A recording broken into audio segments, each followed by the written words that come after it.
Nate, How's it going, buddy? are you surprised I'm here, man? No. I was confident you were going to show I up. kind of this left you time. hanging a couple of times, man. You did. But hey, we got a new guest today. We've got Billy Hauser from Hauser Racing Engines. Yeah, and, Welcome on board, buddy. I appreciate it, man. I'm glad y'all invited me out here. Yeah. and welcome our tens of listeners. I'm sure we gained some more since last podcast. Yeah, man. I'm hoping so. Maybe Wes- we've made it to like 57. I think Wes invited a few of his friends. If you haven't heard that episode yet, go back and watch that. Yeah. Wes was a big joy to have on. That guy was. I really enjoyed that conversation with him. Yeah, lots of big things planned for Coastal. But we are here with Mr. Hauser today, man. This is my first time meeting him. Yeah, learning something that I know absolutely nothing about is how to put together a motor so it doesn't come apart. So, and this is and where's Mr. Hauser out of? Well, grew up in Fuquay area. Yeah, I want to know more about you, and Okay. then we'll learn about the company and Sure. some of the downfalls. So Downfall. yeah, so what all got you into this world of horrible financial decisions? Right. Well, probably because of my dad, man. I got to give the credit to him for that because I grew up with a man who was into hot rodding, back in the 70s especially. He was in the Army, and then he was motor pool guy, and so hot rodding came in kind of natural for him. We ran the old stuff, like the old 427s and stuff like that. The FE stuff was what my dad specialized in. So he did that for years, and then was doing, we got to where back in the 70s, 80s, there was a lot of shops in the Raleigh area you could go to, but my dad wasn't getting the quality work he wanted. So I'd say the late 70s, instead of having a speed shop, he started going primarily just into engine work, and he started slowly getting into, buying equipment and doing it himself instead of trying to go somewhere else to get it done. And then in the 80s, he went full-time with it and opened up Bill's Speed Shop. And then it kind of shut down for a while. He went through a kind of a bad separation, kind of lost the business for a little bit, then relocated and was in business for quite a while until about 2016. Okay. And he kind of stepped away a little bit. But over those years, I'd worked with him early on, and then I'd kind of branched out and worked with 2 or 3 other shops in North Carolina.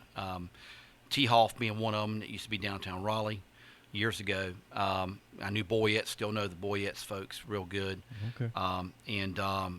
Then I went into Goldsboro. I lived down there for about 10 years and worked at Edwards Machine down there a little bit. It's a bigger diesel shop and stuff like that.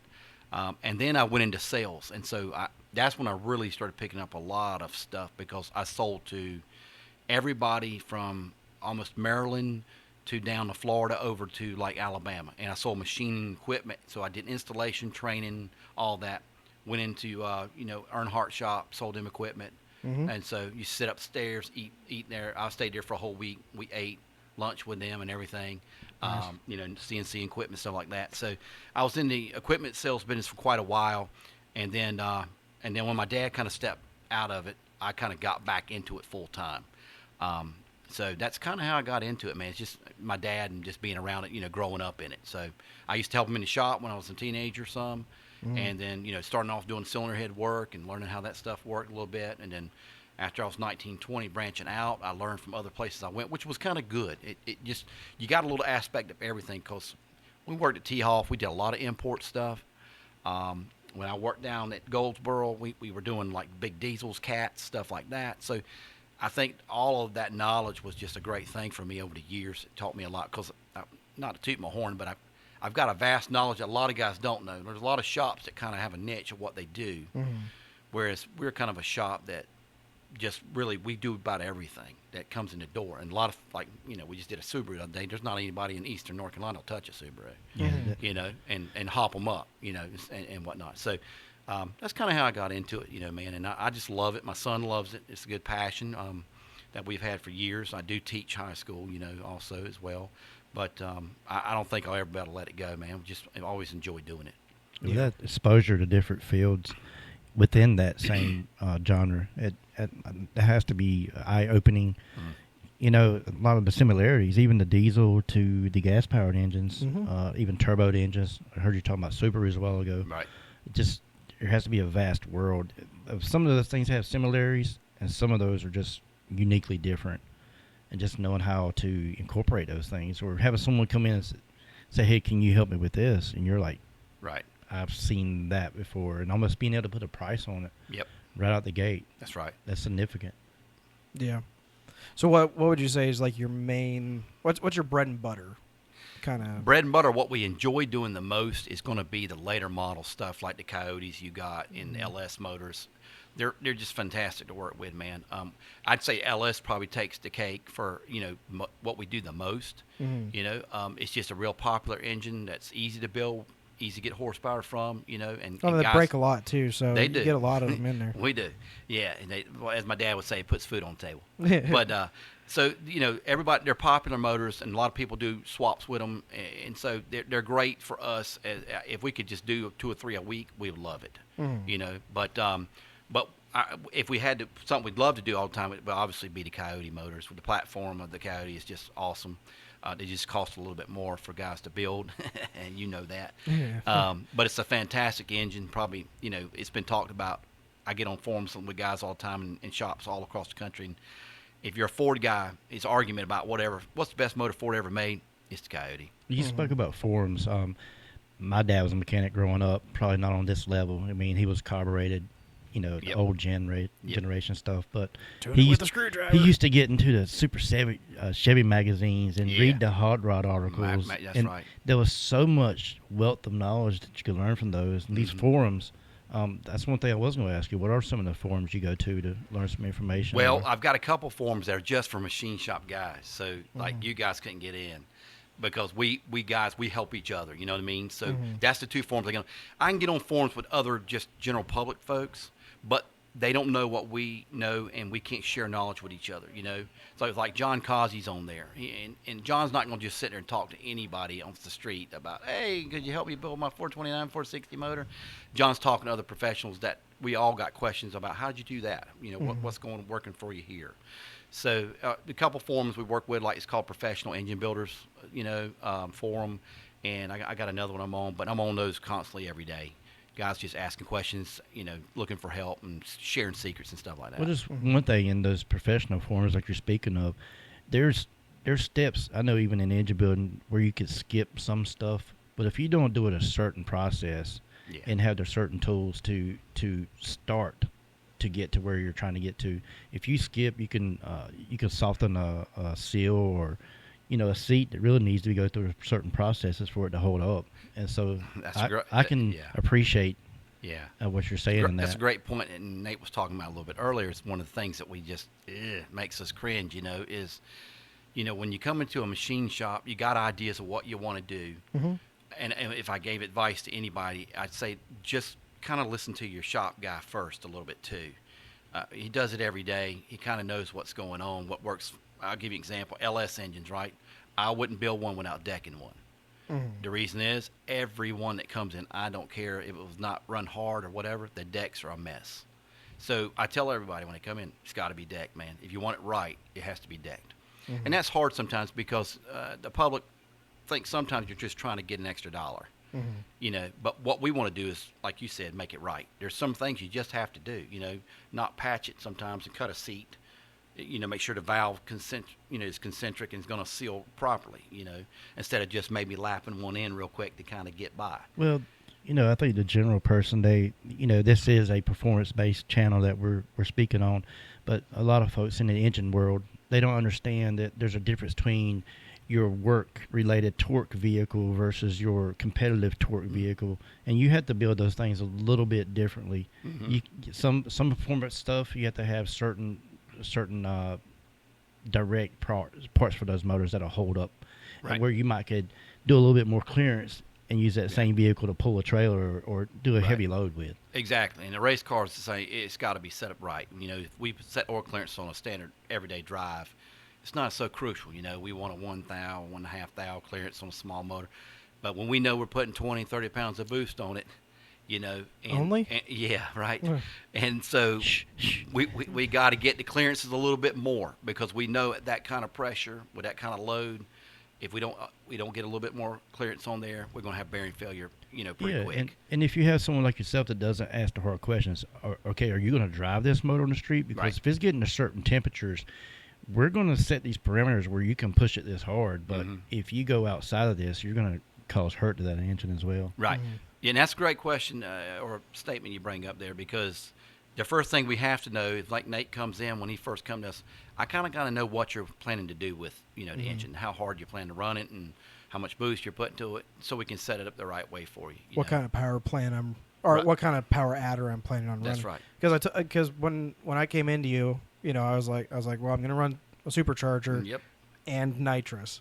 Right. And your first statement was, okay, I've got to make my ring gaps just a little bit bigger, Right. So that we Yep. don't touch the ring gaps, spraying a bunch of nitrous in there. Yeah, you don't want rings button. That's a big problem. So, Well, and that too, I know my dad. I grew up listening to him talk, and it's so significant.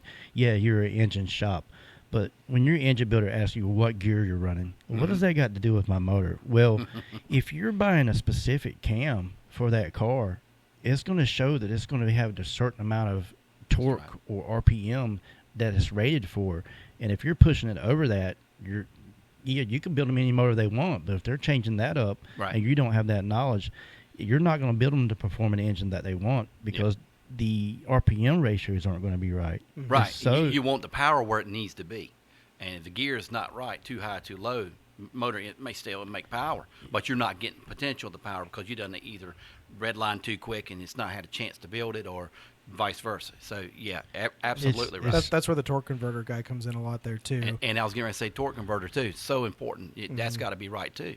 Yeah. We can build all the power in the world. I tell people that all the time. I said, but the car ain't set up right. I can't do much. It's so much crucial for the cam, the torque converter, and the rear end, that information to be in there when it comes to a full build, and the engine builder as well to know that information as far as, like I said, mainly the RPMs you're turning, because that's going to dictate where your car is going to perform the best at. Right. Exactly. Yeah. Yeah. So if someone is trying to get into racing, right? Drag racing, that's specifically what I do. That's kind of what I know. And what direction would you recommend they go starting off, as far as like, let's say they buy, a 2015 to 2000, Camaro. Yeah, Camaro or Mustang or whatever, like all these more modern engines, and someone says, hey, I want to make 1,000 horsepower. What is your, I'd recommend getting this, and this done. As far as building an engine? Building an engine. Yeah. So there's certain things you got to do, and you guys probably know this because we have to do it with your engines. But so, power's all in the cam and heads, all right? But what makes it stay together is in the bottom end. So, when you're talking about high levels of power, the biggest thing we're talking about is the crank and the rods and piston combination, with the right block setup. So the great thing about the late model blocks, LS or Coyote or even Hemis, okay, they're significantly stronger than the early stuff. Old small block Ford and Chevrolets won't hold half of what these stock blocks and stuff will. So block units are good for 1,000 horsepower. I mean, guys are doing it all the time, and they'll hold for a long time. However, there's certain things like on the Coyotes, the weakest link probably is going to be the connecting rod. They're just not strong from the factory. They're very small. They're lightweight. So that's like just one of the things you have to do. The cranks, though, again, we were talking earlier, like the Boss 302 cranks, man. Those things are stock units, but they'll hold 1,000 plus horsepower too. I mean, the guys are running them hard, and they're holding up very well. And then piston and rod, probably the two biggest things in the bottom end, and doing the machining that needs to be done properly to make sure everything's going to work. But pistons and rods, if you're going to try to make big power, you got to upgrade those two components inside. So what is the point you would recommend someone, hey, you really need to put a sleeve in this block? So sleeving, especially like on aluminum blocks, Coyotes and stuff, you start making, if you're just driving on a once in a while deal and you're getting in your car having a little fun, the sleeving's not a big deal if you're staying under 800 horsepower. Is what I that's my kind of 800 and more. And you're really going to be pounding this thing, tracks, Saturdays, this and that, you really ought to see about putting a sleeve kit in. Okay. The blocks, it ain't so much that, but, those blocks are the way these blocks now, even the LS, and you guys may know or may not know, but LS blocks and Coyote blocks, they're poured over in Germany. Okay. They're brought here. The aluminum I'm using now, and the way the Germans have always done it, because I've done imports in the years past, but it's a spun in type of deal. It's not a a full sleeve. That's the problem with a lot of the sleeves now, and most production guys are doing that, OEM, all that, because it's fast and easy to do. Okay, they don't put a solid sleeve in the blocks anymore. So then you got a problem with the cylinders. The cylinders just don't do a good job, with as far as ring seal and all that, because they had a lot of movement, stuff like that. I'm hearing something in the background. You got some feedback there, somewhere. Yeah, we're gonna pause for a second. It's like a radio transmitter. Yeah. Mm-hmm. No one has their volume on over there, do they? Probably No, not. that's a CB radio. That's Yeah. a CB radio I'm hearing. Remember What? somebody on 40 So out it's a there. new channel. Yeah.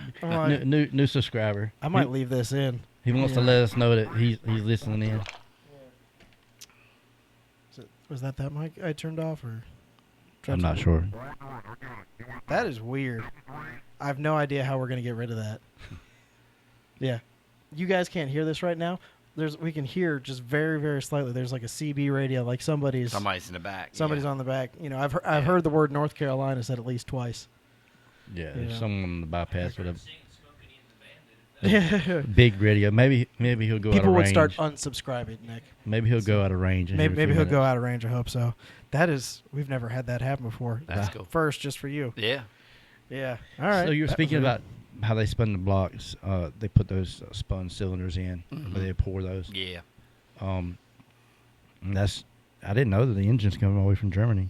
Yeah. Castings are German. They're tough too. Didn't Germans, but they do it for GM and Ford. They've been working together with that. I thought a lot of like LS stuff had come out of Mexico. I thought a lot of the blocks had Could come be. out of I don't know, but I know a lot of their like later the older stuff maybe. Yeah. But yeah. Yeah, a lot of their later stuff though is poured in Germany, and you can tell because when we did your conversion from 11 to 12 millimeter studs, buddy, I'm telling you, it's not like drilling a regular aluminum piece of aluminum. It's almost like it comes in flakes. The way the aluminum is built, you can just tell it's a different proprietary aluminum. It's not just normal aluminum. Would you say it's stronger or? I think it's stronger. Yeah. I do. He wasn't happy doing it, by the way. It's not a lot of fun. After he did it, he told me, "I'm probably not going to do that Yeah. again." Yeah. Yeah, because you go so deep, and then you got to have relief for the bit to get the chips and stuff out. But the way that aluminum is, usually it's just real fine when you drill into aluminum. It was almost like chunks of flake in that thing, and you could tell it was just a different type of aluminum. And we had never. I think Nate's was the first 11 to 12 conversion we did. You may even have to have certain viscosity oils, or I know a lot of times aluminum you use water. Yeah. There may even be a certain Water, type of oil and then a lot of times, if you're full CNC, you can do a little drill and come out and drill and come out, and then it's water's kicking stuff out and stuff like that. But that helps. But we use an oil-based type stuff in there to help drill and then tap and stuff like that. But still tough. Well, speaking of oil, I grew up hearing different versions of this. How significant is oil pressures, or what oil pressures are these LSs and these Coyotes running? What will be a standard on most of those? Well, the old rule, I don't know if y'all know the old rule about oil pressure, right? So it's 10 pounds per 1,000 RPM. So if Okay. you're turning 8 grand, you need 80 pounds oil pressure. Okay. If you get lower, you start having some issues, So that's the old rule. Coyotes run kind of high oil pressure. They'll hit 100, no problem. But LS is a little different. It's like old Chevrolets. If you may run old Chevrolets, they fluctuate big time. It's just the oiling system the way it is. They drop down to almost 15 pounds at idle. But then as soon as you hit throttle, boom, just shoot right back up to 55, 60 real quick. All I remember was my dad sharing a story one time of this guy calling up Warren Johnson was saying, "Man, I'm getting ready to run this race and the oil lights flickering. I mean, it's showing only 10 pounds of oil pressure." He said, "Is it close to zero?" He said, "Yeah." He said, "Flash the throttle." He flashed the throttle and the oil pressure jumped up. He right said, up, yeah. "Run it." That's right. He said, "You don't want to wash the rings." He said, "It's just right, just what I'm wanting it to do." Yeah. Hey, as long as it's got oil, right? As long as If oil it's- pressure is there when you're turning, you're okay. If it's leaking, it's got oil. So Yeah. that's what I thought. Yeah. Well, I know back in the day, I used to hear about high volume oil pumps, low volume oil pumps. I mean, do you change those in those cars when you build a LS? Can you run a factory pump, or you have to upgrade? So good. That's a good question. So the old school stuff, you're right. It's been still controversy, and I don't care who engine builder. It just depends on what shop you walk into about high volume, non-high volume. It's but with volume, and you talk about it, it's all about, you don't want pressure, they say. You want volume. However, volume does create pressure if you're pushing more through the same hole. Mm-hmm. You understand what I'm saying? You being a plumber might understand that. You're Yep. putting more volume in the same hole, it's going to create a higher pressure at the end result. So you get pressure higher, but on the later model stuff, most guys will tell you boundary pumps, I don't care who you're running, they run a standard pressure. They don't do anything to increase pressure because they already got good pressure and a good oiling system from the factory. And that's the other key. Small block Chevrolet has a terrible oiling system because it works way down. It goes through cam and lifters first before it gets to the mains. The ideal oiling system is feed everything where? Crankshaft. Mm-hmm. And then work its way up, But with Coyotes, it does that because all the oil's here, and it only has to shoot up to a couple galleries to get up into the heads to feed the cams. Does it help the Coyotes because I know whenever you do an aftermarket piston in that you got to get rid of the oil squirters. Yeah. Does by removing that, does that help the oil pressure and everything Absolutely as well? does. Yeah, it picks up a little bit there too as well. Okay. Yeah, and I think that's one of the reasons they do it because some of it's because there's a problem with the piston skirt coming down hitting them sometimes, but they can always CNC that out if you wanted it. But when you're drag racing, you're not so much worried about the cooling piston because you're running for 6, 7, 8 seconds. You know what I mean? You're going to get down and you're done. Now, if you were road racing, I would want to keep the squirters in because we're going to be turning hard all that time. We need all the oil and cooling we can get on the piston if possible. So what do you do in those situations? Are you able to run an aftermarket piston and still keep the squirters? Is there a way to you shave can. those? Yeah, so that's what I'm saying. Like Wiseco, whoever, Diamond, whatever it is, they can make a notch there because they do it on the European and Japanese stuff too. I know we have some listeners that do dragon drives as well. At least one. Yeah. The Americans they're late in the game on that. The Europeans have been running oil squirters and all that stuff for 25, 30 years, man. Just Americans finally figured out to start doing it, on their nicer motors now. And the Coyote's the one. Even the early mods didn't have squirters. Yeah. Yeah, but the Coyotes, they came with squirters. They got smart with that. You're working with the Coyote motors a lot more nowadays. The LS come on the scene. So were you on the scene before the LSs started getting really prominent? I mean, even the Victor engines that the Chevrolet used to run, a lot of people used to run those. What was the most prominent motor from the industry even before those? Was it just mostly small block Chevrolets or 351 Windsors, Clevelands? Yeah, so before LS, I'd say LS took precedence before the Coyote ever did because it's been around for 20 years or more. When you can get it in every Tahoe and every right, and they're plentiful. Rent-a-truck exactly. Since 2000, man, you can get them in everything because they put it in trucks and Yukons and everything. But before that, some guys dabbled with the early LTs. In the 90s, that was like a 350 base model, but they tried reverse cooling and DuraSpark system, which was trash, and some other things they tried, Chevrolet did. And then Chevrolet finally got smart and just decided to whole new platform with the LS. But before that, it was small block Chevrolet. 400s you were talking about earlier, they were popular back in the day because big bore, small stroke combination, they were badass at drag strip, but they had problems cooling. They got Siamese bores and steam holes. They'll stretch rod bolts in the quarter mile. I learned that the hard way. Yeah, they will. So that's something actually I wanted to ask you about because I asked my buddy Nick about it a little while ago. Like a Coyote doesn't have a steam ports or like a kit on it, but an LS does. Right? Why? Like what is the purpose of that kit? So the steam holes were always put for Siamese bores. Okay, so like the new LSX blocks, they're Siamese bored, which means the cylinders are casted together, so water can't go between them. Okay. So it doesn't cool. So they put steam holes in to help relieve that heat. That pressure and that heat, yeah. Right. And so, but if you got cooling up there, there's no need for it. Okay. But the benefit of Siamese is what? It strengthens up the integrity of the block. Because it's all one piece. So old 427 Fords were Siamese bored back in the day, but the cooling's not great, and they only allow you to bore them like 30,000. A 400 can't be bored more than 30. Like you do that, you start running overheating problems big time because you're just too thin between the cylinders there. Yeah, they do have the old 400s. They do have the steam holes. Yeah, they do. They have steam holes, and they're Siamese bored. Yeah. But Chevrolet tried to take a small block platform, basically big bore it, over 4-inch bore, small stroke, but they kept everything tight, which wasn't real good because it has a really short rod. Chevrolet small block's 5.7. I think it's like a 5.400 on a 400, which you always want a longer rod if you can help it most of the time. Just helps the rod ratio. And then that Siamese board, it just made good power, but you wouldn't want to drive it every day. It's not what you call a longevity type motor, you know. I know a couple engine shops have been, like, for a long time, you know, in the racing world, it was 427, 427, 420. Like, everything's, you know, we're going with the biggest size LS that we can get. Mm-hmm. And now, like, Pete Harrell, for example, he's been de-stroking a lot of them. He's doing a lot more like 388s. Yeah. You know, so I'm guessing, you can fill me in a little bit better on this. I'm guessing the idea is by taking some of the stroke out of it, it just makes it a more reliable combination, or well, what? I wouldn't say reliable, more so, though, that it allows it to turn up quicker. Okay. So if you add stroke, you produce more torque, okay? And that's great, but you don't turn up as fast. Big bore, small stroke combinations like the 400, the F suckers will turn $7,000 real quick, you know. And so a lot of guys are going back to that. Matter of fact, my son, so we're doing 2 351 combinations at the shop right now. One guy's taking the old platform, wants to put a 4 and 125 stroke in it with a 4-inch bore, because the old school you couldn't go but 4060. Okay, my son's got a dart block he's doing right now for himself. He's going to 4/8 bore, but with a smaller stroke to get the same cubic inches. But the difference is going to be his motor's going to turn up quicker. He might lose a little torque, but he'll turn a little faster, whereas the other guy might get a little more torque, but he won't turn as much. Okay. And it's not so much, but both will hold up fine. Yeah. Well, that's cool. Well, so you spoke about the V8 engines.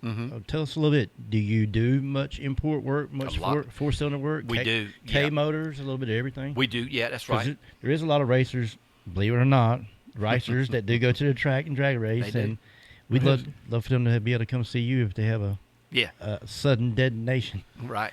We do actually a lot of import work. I don't know if that's because we used to have the old T-Hoff, which was probably the biggest import shop in eastern North Carolina at one time. But they were Volkswagen people, so we used to do a lot of. But we do a lot of 2J stuff. We do a lot of SR20 stuff. We do Ks. We do Mitsubishi 411s. I mean, it's a lot of stuff that comes in, you know. And sometimes it's just a head job with putting, you know, SuperTech valves, double springs, you know, setting up the head good and whatnot. We do a lot of BMWs. A lot of guys that run in Florida.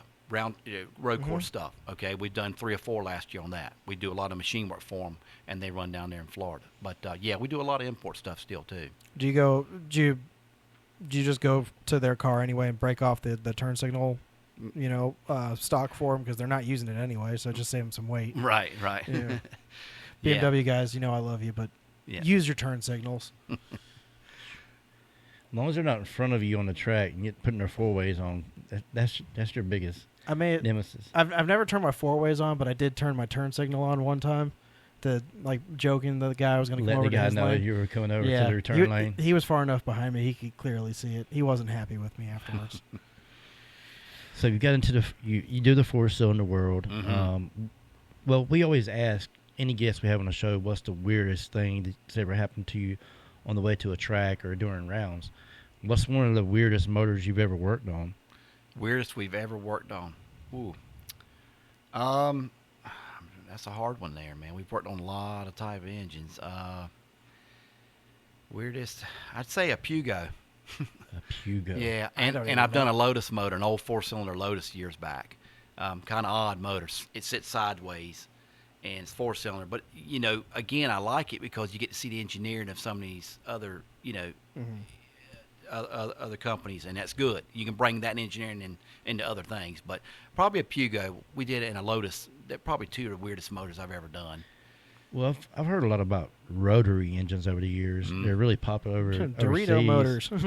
But ain't much to those. Is there many domestic motors we have over here that are equivalent to those or work anywhere like that? Or no, rotary Wankel motor is probably it's on itself. Man, they have a unique sound. There's a guy we do some work for. We cut the plates because you know they have plates. They're put together with plates, and it's just a vane inside. It basically just rotates and comes out one side exhaust and inside the intake, and that's all it is. And these plates are put together, and we cut the plates because they have to be cut within like a half a thousandths on each side, because it's like sandwich them together. And he ports them and everything like that. I think he's over in Wendell, but we've never built them. We don't ever want to build them. They're just, you gotta, it's a niche that someone really has to do it. There used to be a guy, I forgot his name, used to work with McNair Performance out at the His name's Robert, but he does them. Older fella up there by the airport. But he's a Mazda expert. That's what they do.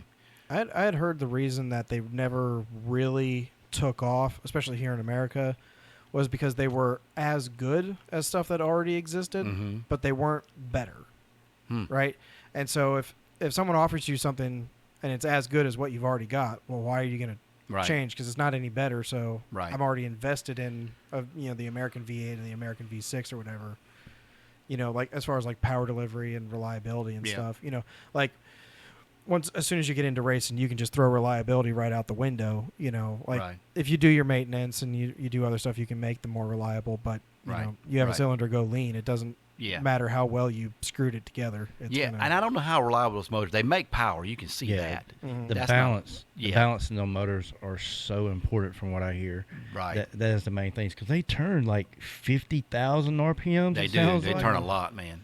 They're able to turn, I think, over 10 grand or something like that. Yeah, crazy. It is insane. I've seen some racing from overseas, and I've seen a few come here. Those Tres Quattros cars, they're usually in those, and they're stick shift too. The imports versus domestics. I hear they're terrible on gas though.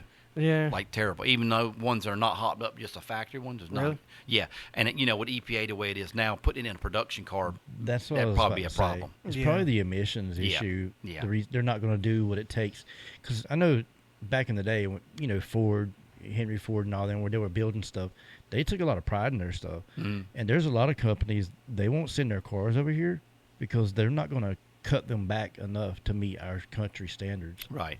And so that might be a reason why some of those haven't surfaced so much over here. Because even I've met guys in the military over the years that bought a car overseas, and to ship it back over here, they had to update smog pumps, this and that. Yeah. Unless it's over like 20 or 30 years old, right? They would have to do all those updates before they could even bring it into the country. And it just cuts it back so much. Yeah. Yep, that's true. So, I see on your listing here, you do cylinder head repair, custom engine builds. Yep. You do dart blocks, a little bit of everything. We do everything. One of our our equipment's pretty good stuff. Alex, my son, does all the head work. We run a 30 seat and guide machine, which is a top-notch machine in the country. We use a Rottler surfacing machine, sort of, to put the finishes that we need on the blocks and the heads, stuff like that. But as far as block work goes, I think I'm the only one in Eastern North Carolina putting sleeves in that I know of. I mean, I got people coming from 3 or 4 hours away. It's crazy. That's how I got hooked up with you. Yeah. We have a big boring mill with digital readout and everything, so we can keep center to center stuff and all that correct, and whatnot. So I get loaded with block work. I'd say block work, we do quite a bit of head work, but blocks I'm lined up for 2 months, 3 months. Seems like all the time. Just guys coming in wanting us to, blueprint, what they call blueprint a block, or put sleeve kit in it and do the same. So we do a lot of that stuff there too. But we work on everything just about, and we would love to stay on the V8 platform stuff more. But unless it's something crazy, we'll usually take it in as long as people are patient with us. So something I do want to get your opinion on, because I'm in a couple Mustang forums, and they talk about one engine builder over another engine builder and stuff like that. And they all basically say get it sleeved at some point. Some guys talk about when you put the sleeve in though, and like you bore it, cross hatching it versus like diamond honing it. Okay. I've heard more people talk highly about cross hatching than the diamond honing stuff. Okay. Do you have an opinion on that stuff, one way or the other? Or? Well, they're not the same. So the result is the crosshatch is the result of how you hone it. So we use a diamond hone. It's a Rottler, automatic hone. We can set our stroke and everything and our speeds, so we can get the angle of the crosshatch that we want. Ring manufacturers, Total Seal, whoever it might be, Hastings, they come in instructions that tells you we want a 45-degree crosshatch. The crosshatch is important because it's all about oil retention. Okay. Yeah, that's more what I was getting on. It is. Yeah. So, for years people used what they call vitrified abrasive, which is a stone. It's like a stone is all it is. True. Yeah, you got it. So, guys used that for years, and that got by for most rings, applications. Now, though, instead of running a 1/16, 3/16 ring package, we're running 1.2 millimeter, really thin stuff because we're trying to get all the power we can. And so that crosshatch and everything becomes even more important. And so today's ring packages and stuff, you have to have a piece of equipment that will allow you to keep tolerances like within a couple tenths, top to bottom and round, while also providing the right crosshatch and stuff. So the diamonds were the thing. Now there's in the last few years they've gone to CBN abrasives, and so it's kind of like diamond, breaks down a little bit differently, but the good top shops, and I don't point anybody out because I don't know what everybody runs, but really need to try to be on diamond or CBN abrasives if you can, to try to provide what you need for these rings today. Mm-hmm. You just got to have that for ring seal and make sure rings are going to break in quick and and easy. Yeah.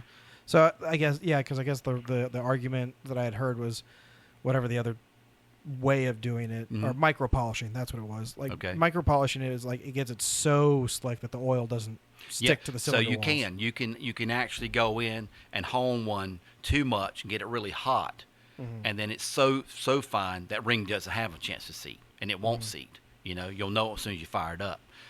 So coolant, the abrasive you're using, the machine you're using. The old days, guys sitting there doing like this all day by hand. It's probably why my forms are so big, because when I was young, that's how we did it, by hand.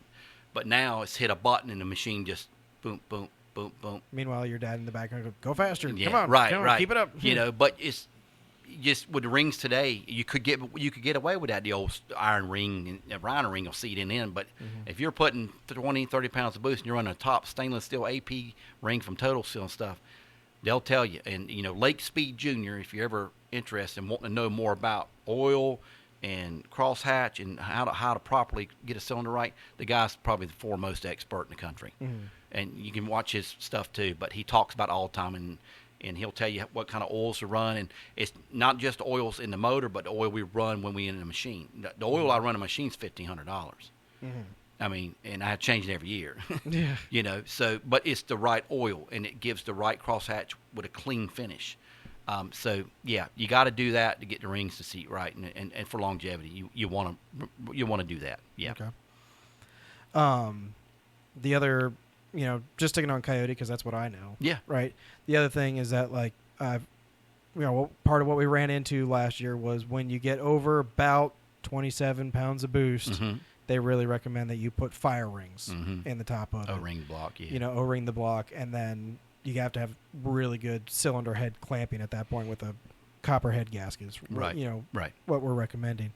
So, what's that process kind of like? Like, how difficult, I guess, is that process? Well, you got to have the right machine to do it. So, guys who have a standard boring machine in some shops can't do it because two things got to happen. Number one, you got to be perpendicular to where you're boring, and your deck's got to be right, okay? Because when you're cutting, you can't cut a little more on this side than you can that side, and then have ring, fire ring sticking up more. So you got to have the right machine to do it. There's a tool. It's not real hard. It's not hard to do it. It just cuts a nice ring. You got to be able to control the depth, though. That's the next thing that's real important, because you're going down in that fire ring. We can't be too low, or it won't bite into the gasket. We can't be too high where it won't seat into the the block. So, that's why you got to have readout or CNC to set that up. So you can go down and say, okay, we want to go down 50 thou, and then cut that, and then we lay our wire in and tap it in real nice, and, it sets up good. But you're right. If you're going to, and that's what we're doing with yours this time, we're going to go fire ring and copper gas, because when you start exceeding a lot of boost or nitrous or something, that's the best way to seal it, period. I mean, Definitely a head gasket won't do it. Not careful. Exactly. You lift the head. Been there, done that, not interested in doing it again. Right. And not knocking any shops, but it's that old adage of doing something twice when you could have done it right once, even if you got to wait. I know you were taking off this year to give the man. You took off really just to give him plenty of time to do the work. Is that really the real reason? That's part of it. I've been trying to get him to do it, but he's, I'm busy, man. I'm busy. Yeah. Well, but it's he's going to be creating artwork on yours. That's what it is. Yours is a piece of art. That's what I'm hoping for. I might buy a sticker that big from the back of him, put it on there, say sponsoring me or something. And get some custom engraved. That's kind of the idea this year. I hadn't talked to you about that, but that's what kind of our idea, I think, this year. Okay. But you do on your stuff. Do you label your engines and everything that goes out? I know some companies they sticker them up. Well, not only that, they get ingrains in the valve covers and different things of that nature. We don't do a lot of that. We could. I wouldn't sound too boastful, but we're so busy. I'm not worried about like glamour of it. Getting the work in. We want to work with good people like Nate. Mm-hmm. So what I look for, like we got Rick Mitchell, who round track races at Wake County and stuff too. We're looking for good partners is what we're looking for. People that we want to work with, give us feedback on what we're doing, and and we can try to make it better. And so that's what we're looking for. If he runs good, we look good. Yeah, I think that's why we're about to ding it. Brett LaSala and Fast Forward have worked well together for so many years because, they sponsor that engine for him, but it is like anytime they say that engine needs to come out, that engine comes out, goes back to them. They go through it, and like what I watched a podcast with Joel, and he said basically they will change one thing about that engine at a time. They don't go, oh well, Smart. this happened, so now we're going to change this. They Right. go, no, we're going to go back, same crank, same piston, same rods, but we're going to change the cam caps. Because they had that happen one time where they broke a cam cap on. Yes. That. So okay, now we're going to go to billet cam caps. Right. Because what they're constantly trying to figure out is what is the next weakest link in their setup. And I know for them, probably the thing they've spent the most time working on, and you can talk about this a little bit, is like the height of the sleeve to the height of the Deck. Yep. Because I guess it doesn't have to be up just a little bit, or like There's theories on that. So we've always done a 0. Okay, so we put the sleeve right flush with the deck because we deck it all in one piece. I have seen, won't say the company, I have seen where the company that I know of puts the sleeve above, and they do a weird design on top of the actual deck when they go back and CNC it. They believe that the little bit, it's like a ruffle. They believe that protrudes a little and helps it hold better. I don't know if that's true or not. And I've seen some guys want to sleeve up maybe another thou or two to pull down on it, But, Darton, like with their sleeve kits, this is interesting. When we were at PRI a couple years ago, when my son and I went, we stopped at the PRI booth and saw Darton, and we talked to him a little bit. Used to be you put a little bit of crush on the sleeve too. So you would put maybe a couple thousandths, press. Now they want them 0. They want them just to slide in. And he said the reason is we find that all that stress creates more crack problems. It's prone to cracking the block more. And so same with the, if you're a thou or two above the deck and you pull the head down, you got two things there, but you're going to put stress on the block because you're pulling down on the sleeve to push down on the block. But also too, you got, you'll learn this with the copper, is water. You still have water jackets. So they're not getting, if you don't pull the sleeve down to get flush, that means there's a chance that you might have water seeping out too. And that's another important part. You got to make sure all that's sealed. Well, that too, you got to rule in the aspect of that aluminum versus steel and the heating and cooling aspect of those. Those things expand Differently. And over time, that's something I want to get into. He was speaking about things breaking down. I know in some other people's racing program, they keep up with the number of runs they have. So to get back to their engine builder and say, I've run this many number of runs at this many RPMs, or even if they're doing 330 runs. Right. And they get back to them to say, well, we need to, it's about time to get those rods out of there. Right. It's a whole lot cheaper, even though it might be a headache to some people, but it's a whole lot cheaper to just snatch some rods out and throw some new rods in with bearings than go through the whole motor. Yeah, everything in the engine has a cycle life. I don't care who it is. The motor won't run forever. Not in racing, it won't. Okay, eventually you might get through this year. You might get through 3, and you might be buying some time. But usually it's a good idea, like you said. And it's hard to talk to guys. Like I tell the round track guys too. I said, bring it in during the off season. Let's freshen up. Like Nate was going to do that before we had disaster. But we were going to bring it in, put a new set of bearings, check everything. Some things will go a while. Good crankshaft will go a couple years. A good set of boost line rods, they're strong. They'll probably. But bearings are not going to go every year. You got to freshen up the bearings and some other things you need to put in there. But you're exactly right. There's cycle life on everything. I'm sure there's some telltale signs on a motor too if it's starting to get down on power, little things like that. It's got to show. Obviously, engine noise. Yeah, what are things like for racers specifically? What stuff you should be looking for to go? Maybe it's time to refresh this motor. Yeah, so loss of power. Obviously, if you feel like the motor's just not got the oomph it had before. Oil pressure dropping a little bit lower than it used to be. Probably telling you got a little more clearance than you need on bearings and stuff like that. Breathing a lot. Right, breathing. If you're getting breathing coming back through a lot more, maybe you got oil getting past the rings, you're losing compression now, and stuff like that. Do a leak down check, things like that. Those are things that's going to tell you rings, bearings, things like just the normal stuff you need to be looking out for. It's going to tell you probably need to pull it and do a fresh on it. Good deal. Yeah. So you service drag racing, you service round track, little mud trucks. We've done mud truck, big block, big block Ford pulling trucks, mud trucks, stuff like that, 530, 560 cubic inch, stuff like that. We like daily that stuff drivers, engines out of your F-250s. Somewhat. We've gotten away from that. We used to do a lot of that, but a guy wanted to bring us a 5.7 Toyota 32 valve the other day. I said, I'm not interested in doing it, man. We can do it. It's the capability's not the problem, and we don't do a lot of big diesel anymore. We got away from that. I still do a lot of work for CDT down in Harnett County and Carolina Coastal Fleet. It used to be up here, actually, where you're at. Yeah. They moved out to Irwin. We do all their head work, but we don't do any engine work, or it's just too big and robust, no money in it. When you kind of keep the same engine styles, there's not so much die setting and changing you have to do on your machines. Yeah, and that makes a big difference. Yeah, Charlie Long, which y'all may know who that is, but a very well-known engine builder over in the Apex area. We talked at PRI a few years ago, and what he's done with his business model is smart, and a lot of guys like John West done the same thing. They can build the same engines we build. They just choose not to, and he told me it's because we found a business model that works and makes money real well.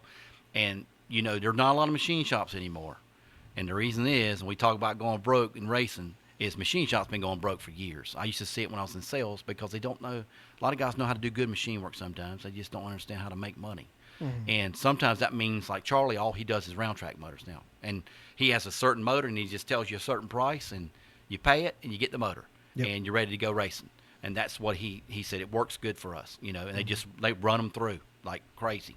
And that's what they do. He's gotten away from building you a pulling tractor motor or this or that. They don't want to do it. John West the same way. They just do round track small block Chevrolet stuff primarily now. That's what they've gotten real good with. And if you can get a good reputation for it, the word of mouth is going to get out there. And they do. And, they know you can go get a motor, and they got them ready to go, and they can drop it, and they go right, Saturday night, they're ready to race. Just bring me a core, pick this one up. That's right. And roll out. And so that's a good business model for them. But, with us, I don't know what direction we're heading in that. We might have to one day just kind of single point what we're going to do and just stay focused on just building this type of engine.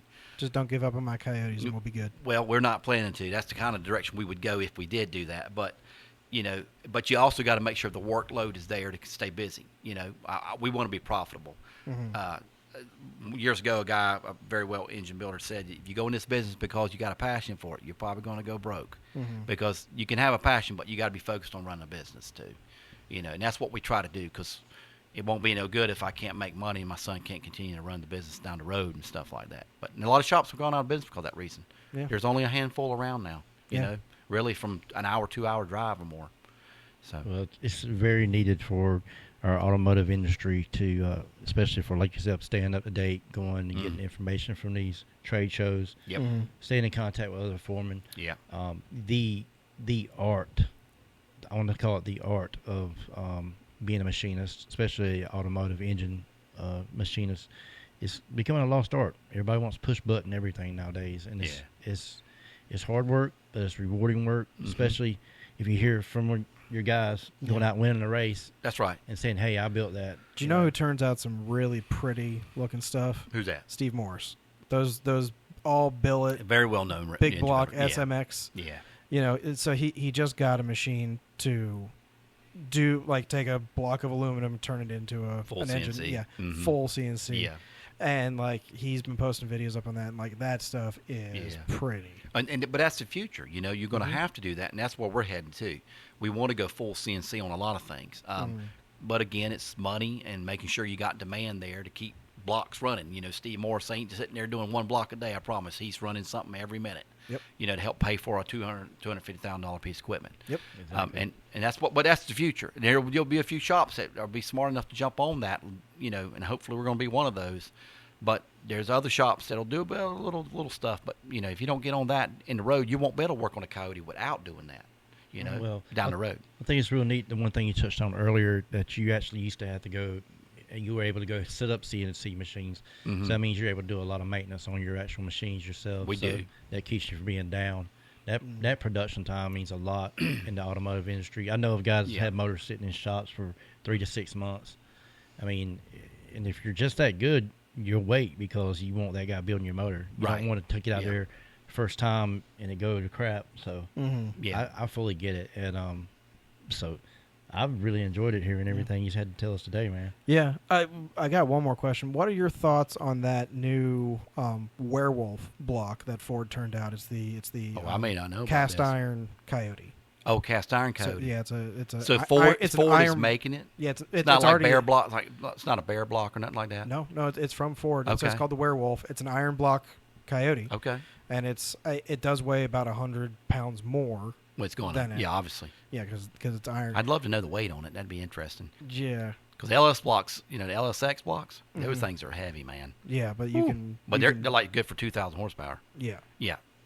But I have not heard of werewolf block. Godzillas have been pretty popular now. We still hadn't seen that come in the shop yet. Yeah. But I'm hoping we'll see those here in the future soon. Cletus ran one. They pretty much figured out once you got to about 23, 24 pounds of boost, it lifted the heads on it. Did it? They could not keep The heads the heads down. clamped on it. Hmm. And they did a lot to it, and the other part was that because it was designed as a truck motor, as far as I can tell, Mhm. right, from watching other stuff, they really couldn't turn it above like 67. Above 67, just the power Just died on it. Yeah. Yeah. And so they're like, it's cool. Yeah. The whole Yeah. reason they got it was to put it in the thumbnail of their YouTube videos, Right. Bruno Lanco, Godzilla, twin turbo, Right. Mustang, but the reason they called that car McFlurry is because it was always broken, Right. because they were one of the first that were trying to do something with that engine. Right. Right. So, Okay. I think it does. I think it's got a future. Yeah. Right. But it's so early still in the Right. development of it. Right. I'm sure it was like the first 2 or 3 years the Coyote was out. Right. Like it took it. They've because made some changes, Yeah, and but for I the think- better, most yeah, of it. I think the Coyote, it came out in what was it, 11 or 12? 11. I think yeah. it's 11. And it really wasn't until like 15, 16 we really started seeing guys making Yeah. big power on Right. those things. Right. Yeah, Yeah. I'm a Chevy guy, but I've actually been pretty impressed with the R&D that's been going on with the Mhm. Coyote motors. Yeah. I mean, they've got my insight. They haven't turned me. We're gonna But- get but- you. I don't know, but he keeps saying that. But if you've been watching his like Facebook or his Instagram, it's Yeah. it's like Coyote Mustang almost every single post that he's Yeah. putting out there. And I'm like, slowly, little bit by little bit. Even on April 1st, he's like, I'm thinking about getting an F-150, and we almost convinced him to do it. Just don't get Eco Boost. Yeah, no, Coyote. We'll put a supercharger on Yeah, that there you sucker. go. and Yeah. Four-wheel that, drive. That was the April Fool's, but Yeah. Well, we all No. took you seriously, and then you're like, oh, now I'm actually thinking about it. no. But I would like to get behind the wheel of one of those Coyotes one time, turn it loose, and see for myself what all you guys are talking about. But the R&D that's going into those, Mhm. now there's so many on the market. I mean, they'll never catch up. I ain't going to say never, but they got a long shot to catch up with the LSs that are out there right now. And there's just so much more knowledge on the LSs. But I think we're going to start seeing some upsets with some Coyote motors sitting in some Chevy bodies here soon. And the Chevy guys are going to start feeling what the Ford enthusiasts have been feeling all these years with these 5.3s getting slipped in these Fox bodies. So Yeah. Mm. Yeah. I really believe we're going to see that within the next Well, that year. doesn't bother me though, because it's a Ford engineer type engine anyway. LS, if you don't know it, but it's engineered like a Ford engine. Like a Windsor. Yeah, well, it's 351. yeah. If you know the Ford history of all their engines and stuff, like the Y block design and cross bolted mains and symmetrical ports, that's not a Chevrolet thing. They've never done that since they've been out. I mean, small block Chevrolet's always been 2 exhaust ports, 2 intakes design, regular V, and so those designs they put into the LS, which was great, good for GM, but it was all, and the guys at Chevrolet will probably be mad when I say it, but it's all Ford stuff that's been out for years. Cross-bolted mains, the 426 Hemi had those. 427 Fords had those. Why? Because it's strong. It's a stronger design than just a regular V. Well, that's always been my biggest nemesis against Fords. Just that's the reason Chevy's won so many races back in the days, just because they kept their engine models the same for so many years. Oh, they did. The 350 platform has been around forever. Looking at it, you're like, man, why don't they ever advance their programs? Yeah. But really, they kept the same blocks and the same parts the same to where like now with the 5.3s, you could go out and borrow the motor out of a tow truck Yep. and put it in your car and finish a race with your same add-ons. Just change the tune a little bit with your turbo, put it on that same Make it a little stock safer. engine, and you can still make it. And so now I would love to see that in the Fords, maybe from the intake up if they change that. But if they could just stick keep with the it. Coyotes the same for about 6 to 7 years, I believe they could actually take over the LS world. Yeah. But that would be the kicker there. From intake to oil pan, it would have to be about the same for a couple of years, and I really believe they would take over in the drag racing industry and even some round track stuff. Yeah. I mean, there was talk about it about a year or two ago. I think they're going to create an LS class for round track. Really? Yeah, which would be smart. Mhm. You know, everybody runs an LS platform type, setup, because now on, late model, it's small at Chevy Ford dominated pretty much, but LS is such a great engine, man, you can build them for cheap. I mean, and the great power. I mean, late model stocks running 500 and 525 horsepower. I mean, you can easily get that out of the LS motor, Yeah. all day long, and there's plentiful. I mean, you can do anything you wanted with it. I wish they would do it. It'd be great. It was funny. I was talking to my neighbor a little bit ago. I think you've heard me say this before. I was talking to him about boost-ready LSs. Mhm. Like when you go to get your junkyard LS, because that's where every good Everybody LS does. starts its life, right? Yeah, that's right. He's just like your everyday mechanic. He does not do racing at all. Yeah. And he's got a Tahoe that he's been driving for forever. I was like, how many miles you got on that thing? He's like, 270,000. I was like, oh, she's boost ready. And he's like, what do you mean? I was like, she's broke in.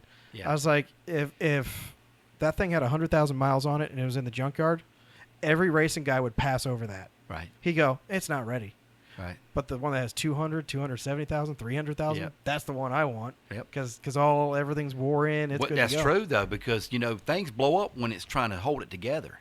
Mhm. But when the rings are worn a little bit, and the clearance is a little bit more, Yep. you can get by, because guys do it all the time. Junkyard, throw a turbo on there, we're rolling, baby. Yep. And they'll hold up for a good while. Yep. Then Yeah. it blows up. You throw that one out. You That's do right. it again. Get it again. That's Well, right. it's like I said, it goes right back to the olden days, the 70s, 60s, 50s. I mean, they take those same small blocks. That one, they could blow that one up at the track that weekend. They could go home, grab one out of a junkyard, throw it in there, and they'd be right back racing again. So, like I said, I'd like to see that Yeah. in the Coyotes, man. Do you see much of the LT stuff coming in, or? A little bit. More heads, but not so much blocks and engine stuff like that. Yeah, I Because they mean, run longer, man. It's maybe. because I nobody don't can know. afford them, is what it is. Right. Maybe. I don't know. But we see a few of them time to time, but not as much as the early Gen 1 stuff, like, and even LS3 stuff, That's more what guys want them, because you got direct injection, And I ain't a big fan of direct injection on Ford or Chevrolet. We see it, and I don't like it, because when it comes in, it's just, the heads are just tore up, man, with carbon and gummed up crap, and whatnot. But so I don't know. I I think- see more to earlier stuff. Yeah, I think the new Hemis that are in like the Challengers and the Chargers and stuff, I think they would do better. It's the problem is the car that they're in is so Big, heavy. heavy. You yeah. know, like I mean, you saw that one race we did against that Charger. Yeah. Right, he blew the tires off on that particular race. Yeah. But like he was making every bit as much power as we were. Yeah. But his car weighed, what was it, 700 pounds more? 700 to 800 pounds more. Yeah. And I felt bad for him all the time. Yeah. I'm like I don't want to Yeah. gap you every time, but Right, your right. car just weighs so much, that it's just that's what's gonna happen. That's a Dodge thing, though. I mean, I'm not a Dodge guy, or I'm not knocking Dodge, but their cars have always been big and So you're bulky and just not sleek. You're know? not into boats, is what you're Yeah, saying. they're boats, man. Yeah. Dodge always they do some good engineering on things, but the car bodies are Don't tell him he's right beside that flag. Yeah, that's all right. Well, David Braxton likes his slow Dodges, but Yeah. yeah. Well, it's been really good having him on, man. Yeah. We don't want to keep everybody too much longer. I'm sure you got a lot of things to do, a lot of motors to get to. Yeah, worked this morning, but I'm taking a little time this afternoon. Come see you guys. Appreciate Yeah. y'all having me. Yeah, appreciate you coming on. This is Yeah. going to be episode 8 or 9, I think. Yeah. So, You play some bets on if I'll be here for 10 or? no, I don't think I'm going to place bets on 10. I am going to place bets on probably 12, though. Okay. Yeah, Yeah. we'll see about that one. We'll see about that one. Well, I'll try Okay. to make everyone, try to give the listeners and the followers a break from me every once in a while. But Yeah, they need it. yeah. Yeah. But what's next for Nate, real quick, man? What's next for Nate is I own my own plumbing company, VDH Plumbing, and we're just like extremely busy right now. I've been so busy I haven't even been able to come in and bug him. Yeah, I haven't seen you in a while. That's true. I know. I haven't bugged you one bit. Nope. Although my favorite was last time I stopped in there for just a couple minutes. Your son Alex comes out, and he goes, hey Dad, Nate's here, and I hear, what does he want? It's like, oh, probably dropping off more Bill's stuff. Busy. Yeah. I was dropping off stuff. Yeah. But just a lot of work right now. Personal stuff, and then we're working on emotional damage. We're getting her ready. She's going off to the chassis shop pretty soon. And, going to get that process started. That's going to be probably the biggest delay in getting her back out onto the street is getting the cage done, because I want it to be right, and I want me to be safe. Mm-hmm. And, yeah. We're trying to drop a little bit of weight out of the car. I'm not going to say how much weight we want to drop out, but, it's I trust Kenny and Heidi who are doing the work, but, I want to give them as much time as they need to get it done. Give this guy a little bit more time to get my motor done, and that way when we get everything back together, the whole project is better as a whole. Good deal, man. Yeah. Well, I'll be, depending on when this comes out, I'll be at Coastal Plains, I know, May 17th and 18th. Mm-hmm. Have a few more events to get to. So, like I said, depending on when you see this, check out 10-5 Life on Facebook. And also yours is... the Fast Plumber. I always call it Slow Plumber. I know you want. We got to change that, man. I'm gonna change that. Yeah. But what? Change my Instagram or just change your thinking? I'm gonna change my thinking. Oh, okay. You're converting me, man. But Mr. Hauser, how can folks get up with you? I know it's hausermachine.com. Yeah, you can go to our website, hausermachine.com. You'll see Nate's car up there. We've had it for a while. We're getting ready to do some more updates on some customers and stuff. You can call us at the shop. We're there, Monday through Friday. I work every Saturday till usually about 1 or 2. Mm-hmm. Number's 919-833-8671. But look us up. You'll see us in Google and go on the site, and you can find a number there too. Or you can just come by. We're right there in Garner off Mechanical Boulevard, right off Highway 70. So you stop in anytime. You got questions, want to talk to us about a project or something you want to do, just come on in. We'll talk with you with it. Yeah. Good deal. I'm looking forward to hearing more about your engine as it gets done. Yeah. Maybe get a few pictures. Yeah, that'd be good. Here and there. We'll get some pictures. Yeah. And maybe one day drop by the shop. Yeah. I'll come early enough. Maybe we can run by there that morning. Yeah, maybe we can do that. Yeah, check it out. Bug a shop. Yep. Meet your son. Yeah, meet my son Alex. Yeah. That's one thing I'll touch on real quick before we get off.